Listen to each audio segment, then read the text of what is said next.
Go. What if it were your child, your father or your mother, your husband or wife? Would you know how to respond? I would like to take the next few minutes to show you how to perform CPR. And if you already know, I hope that I can refresh your memory and reassure you in your abilities. I have been trained by the Red Cross in cardiopulmonary resuscitation, and when I was working at the courthouse, CPR and AED classes were an annual requirement. Also, since I have a 1-year-old, I prefer to stay current in my training. There are many circumstances that could require CPR, and if you just follow the steps correctly, you never know, you just might save a life. So before we begin, we're going to talk about your abilities and your confidence level. If you're not trained, or if you are trained but it's been a while since you've practiced or seen or performed CPR, the best thing that you can do for the victim is to perform chest compressions. That's all you'll be doing. If you are trained, you're ready to go, you've maybe seen or performed CPR recently, you'll start out with chest compressions and then move on to the rest of the steps that I will show you in the next few minutes. Before you begin CPR, there are a few things that you need to remember to do to help the victim. First, see if he's conscious. Maybe he's just sleeping. He finished a swim and he's exhausted. He's taking a nap. You don't want to start CPR on a sleeping person. So you walk up to the victim, you gently shake or tap the shoulder and ask loudly, "Are you okay?" If the victim doesn't respond, he's probably unconscious. What you need to do next is call 911. If there's somebody available, call to someone to call 911 and then begin the CPR process. If it's just you and the victim, first make the call to 911 and then begin CPR. In order to remember the steps in order, all you have to think is C-A-B. C, chest compressions, A, airway, and B, breathing. So we're going to start with chest compressions. In order to do chest compressions properly, you'll place one palm directly on the victim's chest between the nipples and place your other palm on top of that palm. Then bring your shoulders directly over your palms and use your entire upper body weight to push down on the victim's chest.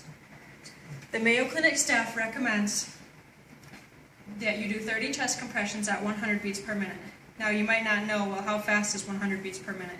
The easiest way to remember is just sing the song Staying Alive. And if you keep with the beat, you'll be just fine. So you'll do 30 chest compressions just at this speed, using your entire upper body weight, and that's the first phase. The next phase is A, airway. So you want to clear the victim's airway. To do this, you'll place one palm on his forehead and the other palm under his chin and lift his head up. That might be just enough to clear his airway. He could start breathing on his own. So what you want to do, take a quick look at the chest and see if it rises or falls, and then listen for his breathing. This step needs to be quick. If he's not breathing, you don't want to waste any time. So I didn't see the chest rise and fall. I didn't hear any breathing. The next thing that I'm going to do is breathe for the victim. So to do this, you'll want to pinch his nose gently so that no air can get in and out, and then you'll cover his mouth with your mouth to create a seal. Then you'll breathe in for 1 second. Again, watch the chest. I don't see any movement. I'll do one more rescue breath. Okay, still nothing. So what you want to do, start all over. You've just completed one cycle. Chest compressions, clear the airway, and breathing for the victim. That was one cycle. So if the victim's not responding, just start over. At the very beginning, do chest compressions again, and then just keep going. And the best thing to remember is, it's better to do something rather than nothing. At least you're trying. And doing chest compressions just might be enough to keep his circulation going until help arrives. What we're going to do next is work on CPR on an infant. The first few steps are going to be the same. Check for responsiveness. Never shake a baby. Gently stroke the baby and ask him if it's okay. Are you okay, baby? Baby's not responding to strokes. So I'm going to call for 911. Have a buddy call or do it yourself and then begin CPR. According to Heidi Murkoff's What to Expect the First Year, the order for infant CPR is a little bit different than adults. For infants, it's A, B, C. First airway, then breathing, and last off you'll finish with chest compressions. So clear the airway. This step is basically the same. Put your palm on the infant's head and lift the chin. That might just be enough to do it. I don't see any chest movement, So what I'm going to do is breathe for the baby. And this step again is the same as for adults. Pinch the nose, breathe in for 1 second, watch the chest, and then breathe in one more time. So the infant is still not responding. What I'm going to do is chest compressions. And this step is quite different from adults, so pay attention. What you want to do for baby chest compressions, try to disturb the body as little as possible and use 2 to 3 fingers. Place them directly between the infant's nipples and gently press 30 times. And you'll use the same pace, 100 beats per minute, sing Staying Alive, and do 30 compressions. Just want to be very gentle with the baby. Using forceful compressions would actually crush the baby's sternum. So once you've finished that, you've completed 1 full cycle of chest compressions. You've done the airway, you've done the breathing for the baby, and you've done the chest compressions.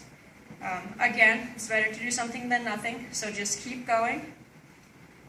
If you're untrained, like we discussed, you'll just keep doing chest compressions. Do the 30 chest compressions, take a quick break, watch for breathing, you can listen for breathing, and then 30 more compressions. And that's the same with an adult. Don't do the airway or the breathing if you're not sure how to do it. Just keep doing the compressions. That might be enough to keep his heart going.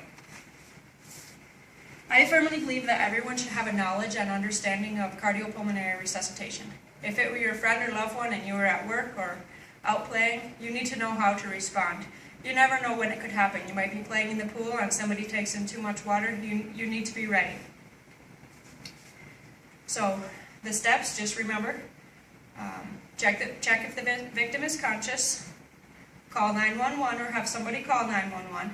And then for an adult, do C, A, B, chest compressions, airway, breathing. And for an infant, do A, B, C, airway, breathing, chest compressions.